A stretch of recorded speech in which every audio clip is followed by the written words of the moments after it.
नमस्कार, बहुत स्वागत आपका बिग ब्रेकिंग में। मैं हूं आपके साथ श्रुति श्रीवास्तव। बुलेटिन की शुरुआत बड़ी खबर के साथ करते हुए बताते चले कि अब एल्विश यादव की मुश्किलें बढ़ती जा रही हैं, क्योंकि एल्विश यादव का कबूलनामा भी सामने आ चुका है।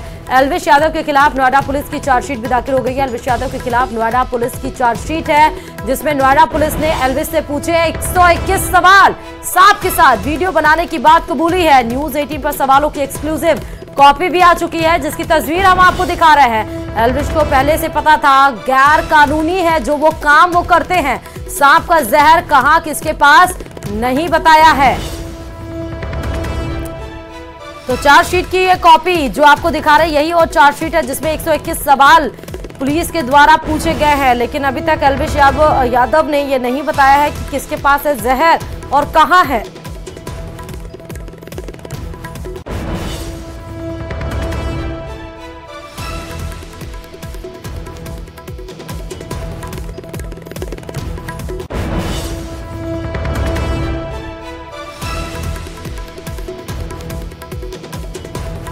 तो आपको बता दें कि एल्विश यादव के खिलाफ नोएडा पुलिस की चार्जशीट की एक कॉपी आपको दिखा रहा है। न्यूज 18 के पास एक्सक्लूसिव ये कॉपी आ चुकी है। सवालों जिस पे लिखे हुए हैं एल्विश यादव की मुश्किलें लगातार बढ़ती जा रही हैं स्नैक के मामले में, कि एल्विश यादव अब इन सवालों का जवाब क्या देते हैं, क्या वो कबूलते हैं या फिर नहीं।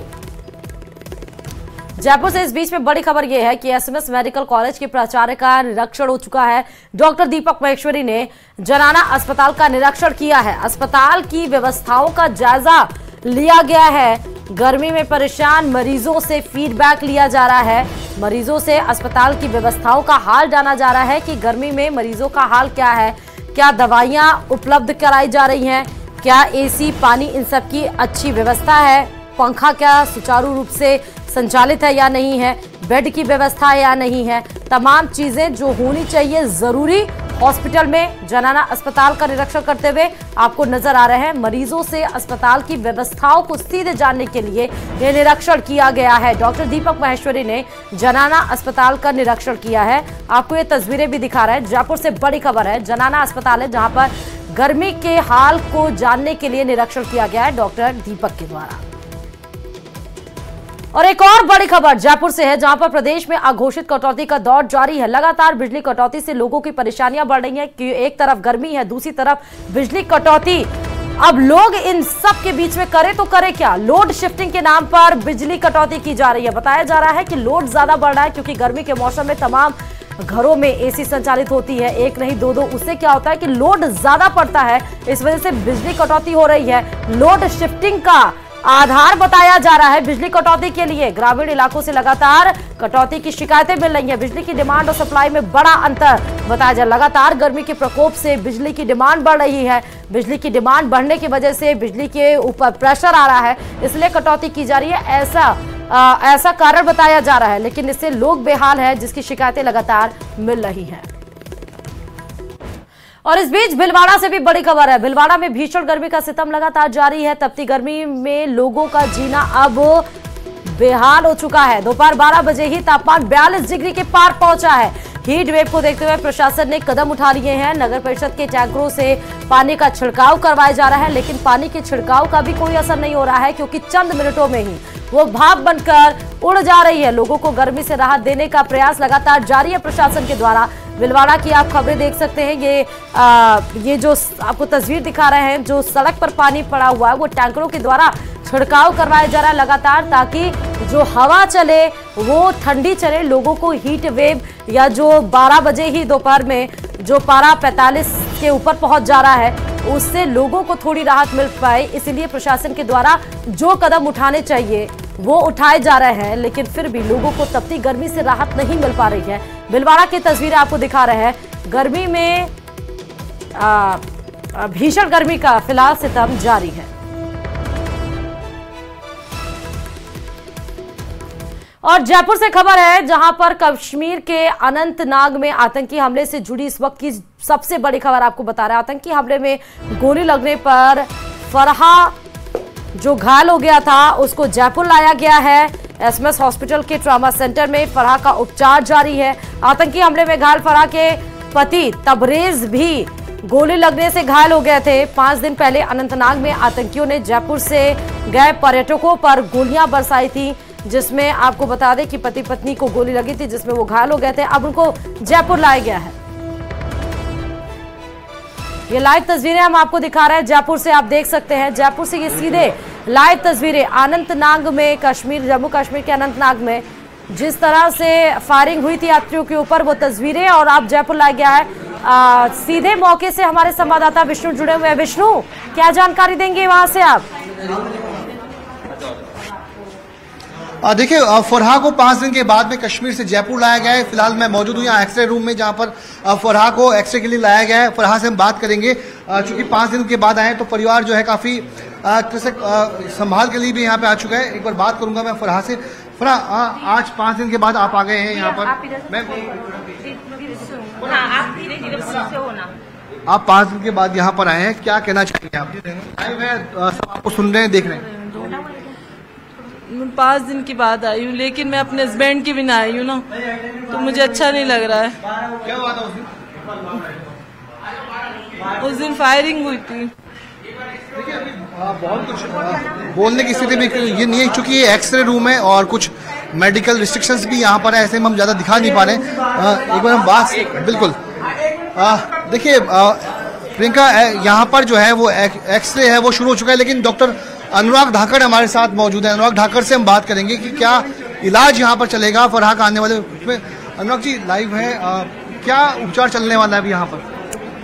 अभी जैसे हमारे पास ये लेकर आए, माननीय मुख्यमंत्री जी का और चिकित्सा मंत्री जी की तरफ से संदेश था कि इनको जो भी बेहतर से बेहतर चिकित्सा सुविधा है उपलब्ध कराई जाए। तो हमने इनके लिए पॉलीट्रोमा आईसीयू में बेड नंबर 4 रिजर्व करा दिया जी, और हॉस्पिटलाइज करने के लिए, एडमिशन के लिए सारी फॉर्मेलिटीज, टिकट वगैरह सब कंप्लीट कर लिया। लेकिन जो पेशेंट और उनके अटेंडेंट हैं वो ये चाह रहे हैं कि साहब हम हॉस्पिटलाइज रह चुके हैं, अब ये हमारे बच्चे छोटे हैं तो हम हॉस्पिटलाइज नहीं होना चाहते। तो मैंने इनका सारी ड्रेसिंग को चेक किया, एकदम क्लीन है। पीछे की तरफ भी बुलेट की इंजरी है, सामने ऑपरेशन का जो निशान है, एक्सरे करवाया है अभी इनका अपन ने, और ब्लड का सर्कुलेशन, नर्व फंक्शन टेस्ट वगैरह सब इनके एकदम ठीक है, स्टेबल। क्या आपका कहना है कि जो बॉडी की जो फंक्शंस है या जो भी स्थिति है वो काफी कंट्रोल में सही है? बिल्कुल, मेरा ये कहना है कि वो बिल्कुल कंट्रोल में है, पर रेगुलर फॉलोअप्स की आवश्यकता रहेगी निश्चित अंतराल में। एक बार ये जो हड्डी के डॉक्टर आपकी ओर से कहा गया कि ऑब्जर्वेशन में रखा जाए फिलहाल, चूंकि मुख्यमंत्री के भी काफी निर्देश है जी, और ऑब्जर्वेशन हो सके, देख सके हम। लेकिन पेशेंट चूंकि स्टेबल हैं, फंक्शनिंग है, और दूसरा उन्होंने कुछ पारिवारिक उल्लेख किया बच्चों का, तो उस वजह से भी वो चाहते नहीं है भर्ती होना। तो देखिए, एक भाई जो है फरहा के हमारे साथ हैं। सर, एक मिनट, मैं जानना चाहूंगा, आपसे बात करना चाहूंगा। आप मौके पर मौजूद थे, फरहा के भाई भी हैं, क्या हुआ था उस दिन वहाँ पर? सर, हम वहाँ जैसे ही पुल से हमने क्रॉस किया, वहाँ पे 2 बंदे आए, उन्होंने फायरिंग चालू कर दी। तो पहले तो इनके फरहा के लगाए, फरहा के लगने के बाद में इसका बच्चा वहीं पे था, उसको बचाने के लिए उसके फायर कर रहे थे नीचे उस पे, तो उसको बचाने के लिए ये भगी, उसके आगे जाके खड़ी हो गई, तब इसको दूसरी गोली और लगी है। उसको गोली लगने के बाद में ये दोनों मियाँ भी वहीं पे गिर गए थे। उनको बाद में हमने उठा के और उनको गाड़ी से हॉस्पिटल में पहुंचाया। वहाँ की आर्मी ने हमारी बहुत मदद की है, और हमारे प्रधानमंत्री जी का भी हमारे पास में फोन आया था, और हमारे मुख्यमंत्री भजन लाल जी ने हमें फोन करके हमारे प्रोटेक्ट किया वहाँ पे, और होटल पे सब सेफ्टी के लिए उन्होंने कहा कि ये आश्वासन दिया हम राजस्थान आपको कुशल वापस लेके आएंगे। कितने आतंकी थे, क्या उनको आप लोग देख पाए? कैसे वे लोग आए थे, कैसे वे आए थे? कितने आदमी थे सर? वो 2 आदमी थे, बाइक पे आए थे, उन्होंने फायरिंग की और वापस बाइक से भाग गए। सर, घटना के बाद में क्या स्थानीय लोग भी आपकी मदद के लिए आए या फिर वे भी भाग चुके थे? नहीं, स्थानीय लोग कोई नहीं थे सर वहाँ पे, सेना और पुलिस वालों ने हमारी मदद की है वहाँ पे। दोनों वहाँ पे आ गए थे, 10 से 15 मिनट में दोनों आ गए थे, पूरे उसको रिकवर कर लिया था वहाँ पे। रात को हमारी साथ में मिलिट्री रही है वहाँ पे, पूरी मिलिट्री रही थी। उन्होंने बोले आपको यहाँ पे अब कोई डरने की जरूरत नहीं है। मेजर साहब हमारे साथ में वहाँ पे रूम में रुके हुए थे, उन्होंने हमें आश्वासन दिया कि कोई भी वो नहीं है, अब पहले गोली हमें लगेगी, उसके बाद में आपको वो होगी। उन्होंने हमें सुबह प्रोटेक्ट करके वहाँ से अनंतनाग से और श्रीनगर भेजा। सर, कितना राहत महसूस कर रहे हैं, चूंकि आप जयपुर में आ चुके हैं यहाँ पर? सर, हम जयपुर में आने के बाद में बहुत राहत की है। 18 तारीख से हम होटल से बाहर नहीं निकले थे सर, वहाँ से 22 तारीख तक में। क्या नाम है आपका? शाहरुख? जाहिद खान। देखिए, ये जाहिद है, फरहा के सगे भाई है, जो प्रत्यक्षदर्शी गवाह है। ये भी घूमने के लिए वहाँ गए हुए थे, काफी परिजन भी यहाँ पर थे, लेकिन कहना है कि अब काफी राहत महसूस की जा रही है। डॉक्टर की ओर से यही कहा गया कि किसी भी तरीके से जो ऑब्जर्वेशन है उसमें फरहा को रखा जाए, लेकिन इनका कहना है कि बच्चे छोटे हैं, इसे वापस से घर जाना पड़ेगा। जी, विष्णु, फरहा के पति की क्या हालत है अभी? बात कर लेते हैं एक बार उनसे। आप क्या लगते हैं फरहा के? मामा लगता हूँ सर मैं। कैसे हालात है तबरेज की अब, चूंकि वे कश्मीर में हालत में सर उसकी एक आंख पूरी डैमेज हो गई है, दूसरी आंख भी 80% डैमेज है, 20% वो है, तो उसको डॉक्टरों ने चेन्नई रेफर किया है। हम राजस्थान सरकार से और भारत सरकार से मांग करते हैं कि उनकी आंखों का जल्द से जल्द इलाज किया जाए, उनको आंख डोनेट की जाए। और हम हमारे स्थानीय विधायक वाल्मीकिचार्य जी का भी बहुत आभार प्रकट करते हैं, उन्होंने हमारे कुशल श्रम बाहर। अब कौन है कश्मीर में, कौन संभाल के लिए रुके हुए हैं वहाँ पर? नहीं, अभी कश्मीर में कोई नहीं है सर हमारा। तबरेज कहाँ है फिर? तबरेज चेन्नई गए हुए हैं सर। चंडीगढ़ में? हाँ जी, हाँ जी, चेन्नई। हाँ जी, चेन्नई। तो देखिए तबरेज जो है फिलहाल उनको कश्मीर से चेन्नई रेफर कर दिया गया है। वहीं पर उपचार जारी है, चूंकि एक आंख का जो रोशनी है वो पूरी तरीके से जा चुकी है। वहीं पर परिजनों का कहना है कि दूसरी आंख भी करीब 80% जो है वो डैमेज हो चुकी है। तो ऐसे में रोशनी जो है और भी देखिए, मैं पूरा एक बार नजारा दिखा रहा हूँ। ये एक्सरे रूम है जहां पर अंदर की तरफ फरहा का इस वक्त एक्सरे चल रहा है। परिजन यहाँ पर है, काफी पेशेंट भी, तो ऐसे में गहमा गहमी का माहौल जो है इस वक्त यहाँ पर हो रहा है। डॉक्टर जो अनुराग धाकड़ ट्रोमा सेंटर के यहाँ के प्रभारी भी हैं और भी सीनियर डॉक्टर्स है, वे भी यहाँ पर पूरी मामले में जो है अपडेट लिए हुए हैं, साथ में यहाँ पर है। फिर से एक बार बात कर लेते हैं।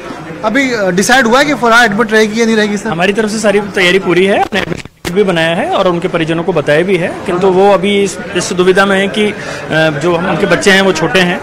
हमने माननीय चिकित्सा मंत्री जी के निर्देशानुसार बेड भी रिजर्व करा दिया है पॉलीट्रोमा आईसीयू। अगर वो चाहेंगे, अनुमति देंगे तो हम उनको भर्ती रखेंगे, अन्यथा फिर जैसा वो चाहेंगे आउटडोर बेसिस पे वो ट्रीटमेंट उनको बेस्ट से बेस्ट हम देंगे। तो प्रियंका, ये डॉक्टर अनुराग धाकड़ जी का कहना है कि जो भर्ती टिकट है वो बना दिया गया है, लेकिन अभी पशुपश यही है कि क्या SMS में ट्रॉमा सेंटर में भर्ती हुआ जाए या नहीं रहा जाए। एक देखिए खास बात है, शाहरुख एक भाई और शाहरुख सलमान, मैं आपसे जानना चाहूंगा 1 मिनट।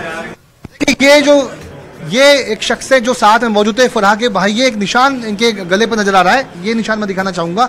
ये वो गोली का निशान है जो उसी समय आतंकी हमले के बाद ये गोली छूते हुए गले से निकली थी, लेकिन बच गए। क्या हुआ था, ये निशान किस बात, कैसे आया आपको? ये निशान जैसे पीछे से एकदम से फायर हुई, तो फायर हुए ना तो इनके तो क्या दोनों के स्टार्टिंग में ही फायर लग गई, तो मैं इनकी आड़ में भागा ना तो मेरे गोली टच होते हुए निकली, तो ये इनकी तो स्टार्टिंग में फायर लग के ये तुरंत वहीं बैठ गए थे। फिर जो आतंकी थे वो जैसे इनके लगी वो गायब हो गए।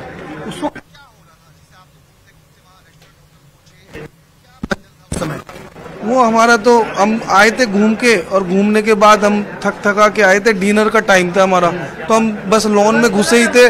लॉन में घुसते ही और हमने देखा टेंट हाउस लगे हुए थे, तो उनके रूम देखने लग गए। फिर उसके बाद जैसे ही फायरिंग हुई सब अफरा तफरी हो गए, छोटे बच्चे, उन्होंने छोटे बच्चे देखे ना कुछ देखा और फायरिंग चालू कर दी उन्होंने। गोली आप बिल्कुल निशान पे? हाँ, कहाँ? ये गर्दन पे। विष्णु पूछ लीजिए, क्या वहां पर और भी लोग थे जिनको गोलियां लगी थी, क्या है जानकारी?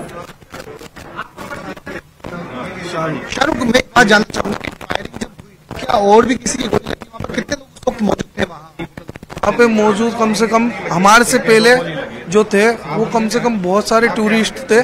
फिर जो हमारी जो ट्रेवल टेम्पो आए उसके बाद वो कम से कम हम ग्रुप थे 50-50 जने थे हमारे ग्रुप में, 50 मेंबर्स।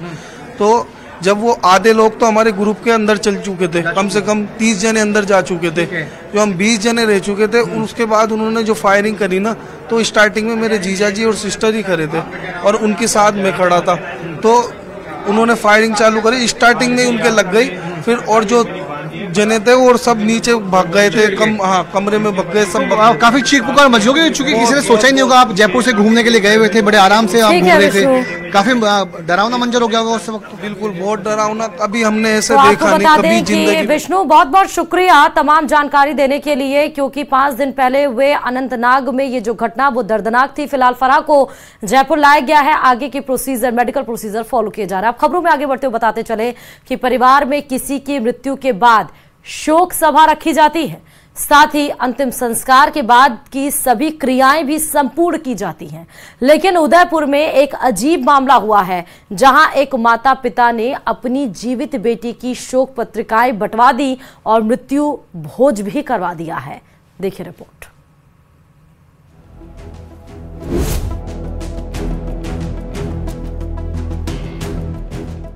हर माता पिता की इच्छा होती है कि वो अपने लाडली की धूमधाम से शादी करें। इसके लिए अपनी हैसियत से ज्यादा तैयारी भी करते हैं। लेकिन उदयपुर के सारा पंचायत समिति के सुवावतों के गुड़ा गांव के रहने वाले छोगा लाल के परिवार ने अपनी बेटी का जीते जी मृत्यु भोज दे दिया। दरअसल घर की बिटिया ने परिवार की मर्जी के खिलाफ जाकर प्रेम विवाह कर लिया। माता पिता को इस बात की भनक तक नहीं थी। 2 महीने पहले बिटिया अचानक घर से लापता हो गई। माता पिता ने गांव वालों के साथ मिलकर बेटी को खूब तलाशा, लेकिन वह नहीं मिली। फिर उन्होंने पुलिस में उस गुमशुदगी का मामला दर्ज करवाया। पुलिस ने जब उसे ढूंढ निकाला तो वह शादीशुदा मिली और इतना ही नहीं, उसने परिजनों को पहचानने से भी इनकार कर दिया। इससे परिवार को काफी सदमा लगा और उन्होंने बेटी को अपने लिए मरा मान लिया। उन्होंने अपनी बेटी की वह सभी क्रियाएं भी पूरी की जो किसी व्यक्ति के अंतिम संस्कार के बाद की जाती है। बेटी के जीते जी उसके नाम का शोक संदेश छपवाने के साथ मृत्यु भोज भी दे दिया। मन नाम दाकू है, वो तरह गड़े रहो। बड़ी एक मनीषा है, वह है जो बना की गरु भागेगी दूसरा हाथ है। उन्हें खूब लाड प्यार में रखी, मैं बिल्कुल उन्हें दूरी नहीं की न बनी दूसरा हाथे भी किया। अब मारूं कोई रिश्ता नहीं है उन्हें। पहले जमाने गैर समाज के साथ में गई हो, आज उसका ध्यान नहीं रखा है समाज, उसको हम नहीं रखना चाहते। इस अनोखे मृत्यु भोज में कई रिश्तेदार और समाज के लोग भी शामिल हुए। परिवार को ढांढस बंधाया। समाज के लोगों का भी कहना है कि बिटिया ने गलत कदम उठाया है। मासी का लड़का है और आपने बच्ची गई 2 महीना पहला, और बाद में हमने समझाई परवानी आवर लाए गई जो मैंने बाद में उन्हें प्रोग्राम डाल के भाई आपने आज चीजें खत्म करो और आज आपने आके बेटे दिखाई और नाम कई भी करना जो करी कराई छुट्टी करो और आज वो धूप राज्य और बंदे नाम रो पर समाज को समझाई करा तो नहीं मानी बाद में हमने करो। जीवित लड़की की शोक पत्रिका की जानकारी जब सोशल मीडिया पर वायरल होने लगी तो अलग अलग तरह की प्रतिक्रियाएं सामने आने लगी। कुछ लोग बिटिया के माता पिता के द्वारा उठाए गए कदम के साथ नजर आए, तो वहीं कई लोगों ने जीवित बच्ची की शोक सभा करने पर लानत भी भेजी। न्यूज़ 18 राजस्थान के लिए उदयपुर से कपिल श्रीमाली की रिपोर्ट। और चलिए अजमेर के वैशाली नगर से एक बड़ी खबर ये है कि जहां पर व्हीकल सर्विस सेंटर में आग लग गई है। आग से जलकर कई गाड़ियां खाक हो गई हैं।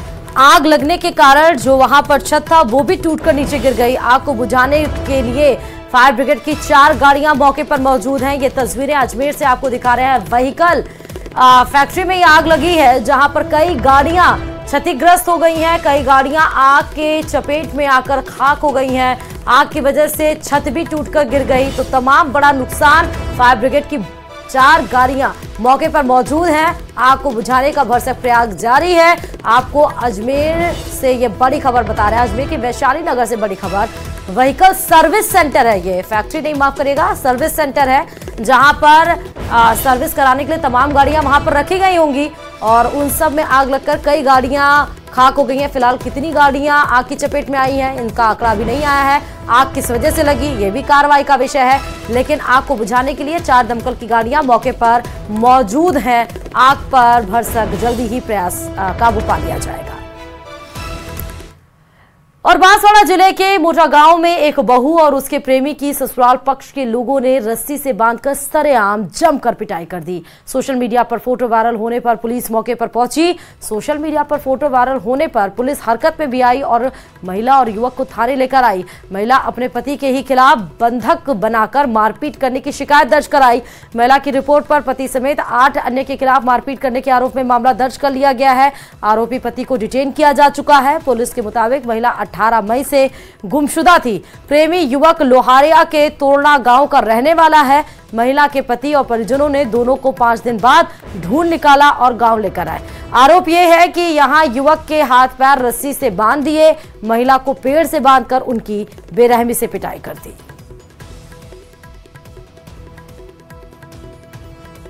थाना मोटागांव सर्कल के क्षेत्र सिंहपुरा में महिला और उसके प्रेमी को पेड़ से बांध देने की सूचना पर थाने से टीम गई और प्रेमी प्रेमिका को सुरक्षित छुड़ाकर थाने पर लाए।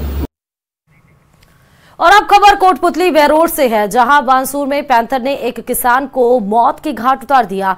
किसान 3 दिन से लापता था, जिसका गुरुवार को शव जंगल में पड़ा मिला। ग्रामीणों ने मुआवजा की मांग को लेकर मौके से किसान का शव उठाने से इनकार कर दिया। परिजनों और ग्रामीणों ने कहा कि उचित मुआवजा देने के बाद ही जंगल से शव उठाया जाएगा। किसान 21 मई को अपनी खोई हुई पालतू भैंस ढूंढने के लिए निकला था, उसके बाद वह वापस घर नहीं लौटा। किसान का शव आज लेकड़ी के जंगलों में मृत अवस्था में मिला है। मौके पर वन विभाग की टीम और बांसूर थाना अधिकारी अरुण सिंह अपने पूरे जाब्ते के साथ मौजूद है। वहीं ग्रामीणों ने मृतक के परिजनों को उचित मुआवजा देने की मांग भी कर रहे हैं। चलिए, अजमेर की ऐतिहासिक